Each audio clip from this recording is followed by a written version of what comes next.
Halo semuanya, Assalamualaikum warahmatullahi wabarakatuh. Perkenalkan, nama saya Renata Maulidiani Kumala. Saya dari absen 25. Saya dari kelas 10 ULT 1. Di sini saya akan menceritakan materi bab 5 tentang meneladani peran ulama penyebaran Islam di Indonesia.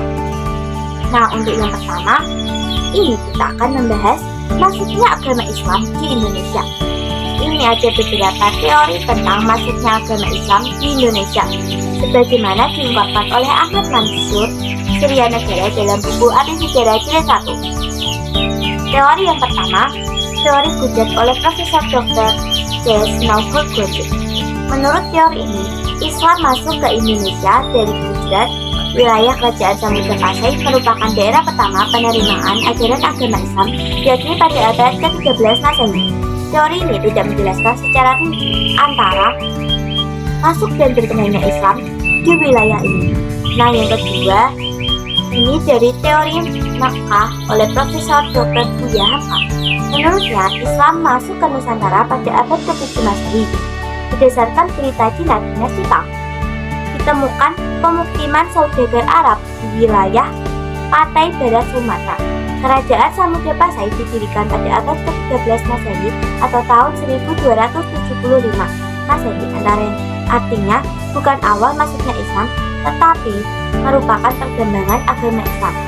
Yang ketiga, teori Persia oleh Profesor Dr. Husain Dijajadiningrat. Menurut teori ini, Islam masuk dari Persia dan bermazhab Syiah. Teori ini dipandang lemah karena tidak semua pengguna sistem baca tersebut di Persia sebagai penganut Syiah. Sedangkan mayoritas Muslim Jawa Barat bermazhab Syafi'i, sekaligus berpahaman Ahlul Sunnah wal Jamaah, bukan pengikut Syiah. Yang keempat, teori Cina oleh Profesor Dr. Slamet Mujana. Menurut Slamet Mujana, Sultan Demak merupakan keturunan Cina. Tetapi menurut kebudayaan Cina, penulisan sejarah yang terkait dengan penulisan nama tempat dan nama orang yang bukan dari negara Cina juga ditulis menurut bahasa Cina. Dan terakhir, yang kelima, teori maritim oleh N.A. Balog. Hubungan perdagangan ini semakin lancar pada masa Khulafaur Rasyidin 11-41 Hijriah atau 632-661 Masehi. Menurut N.A. Balog, hal itu terjadi karena Islam memiliki kemampuan dalam penguasaan perniagaan melalui jalur maritim. Melalui jalur ini, pada abad ke-1, Islam dikenalkan di sepanjang jalur niaga di pantai-pantai tempat persinggahannya. Yang kedua, kita akan membahas perkembangan kesultanan di Indonesia.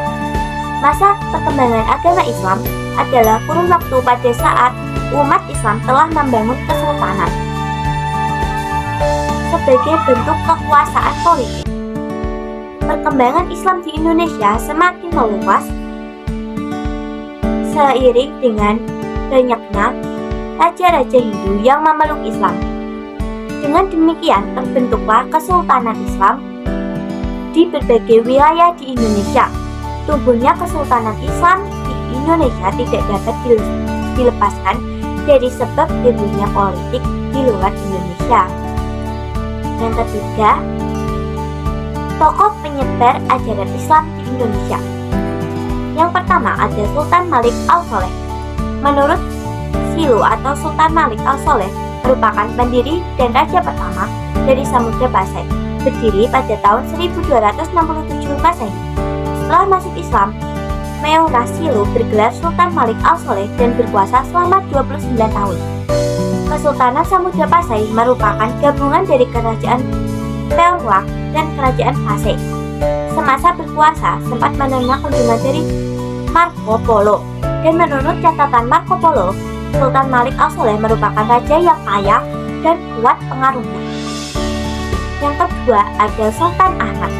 Beliau merupakan Sultan Samudra Pasai yang ketiga, bergelar Sultan Malik Al-Thohir II. Pada masa pemerintahannya, Kesultanan Samudra Pasai dikunjungi oleh seorang penjelajah dari Maroko, yaitu Ibnu Battuta. Menurut catatan Ibnu Battuta, Sultan Ahmad sangat memprihatinkan perkembangan dan kemajuan agama Islam. Yang ketiga, Sultan Alauddin Riayat Shah. Sultan Alauddin Riayat Shah berperan dan berjasa dalam penyebaran Islam di wilayah Aceh. Beliau mendatangkan ulama-ulama dari Persia dan India untuk mengajarkan agama Islam di Kesultanan Aceh. Bahkan pada masa kepemimpinannya, ajaran Islam sampai ke Minangkabau dan Indrapura. Yang keempat, ada Wali Songo.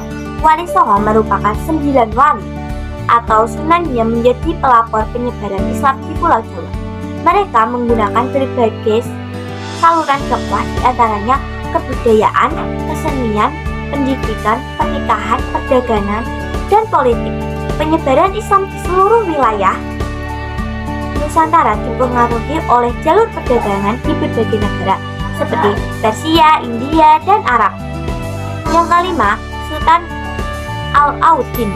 Sultan Alauddin dinobatkan sebagai Raja Gowa pada usia 7 tahun. Beliau termasuk tokoh yang berjasa besar pada penyebaran Islam di Sulawesi Selatan. Beliau berhasil mengislamkan kerajaan Sopeng, Wajo, dan Bone. Yang keenam, Datuk Tunggang Parangan.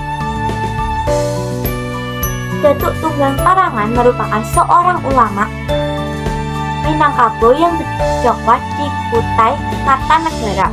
Agama Islam berkembang pesat pada masa ini. Bahkan undang-undang negara berlandaskan pada ajaran Islam. Yang ketujuh, Sultan Zainal Abidin.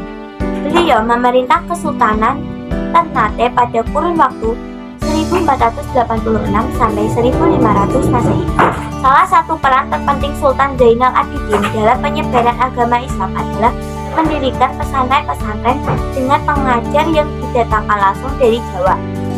Gerakan Islamisasi yang dilakukan oleh Sultan Zainal Abidin ini diikuti dan ditiru oleh raja-raja lain di Maluku. Dan yang terakhir, kita akan membahas keteladanan para ulama penyebar ajaran Islam di Indonesia. Berikut ini di antara nilai-nilai keteladanan dari para penyebar tokoh Islam di Indonesia. 1. Hidup sederhana. 2. Gigih. 3. Menguasai ilmu agama secara luas dan mendalam. 4. Produktif berkarya. 5. Sabar. 6. Menghargai perbedaan. 7. Berdakwah secara damai. Nah, dari yang sudah saya bahas, dengan memahami sejarah penyebaran Islam di Indonesia, kita dapat lebih menghargai keberagaman budaya dan agama di negara kita. Terima kasih.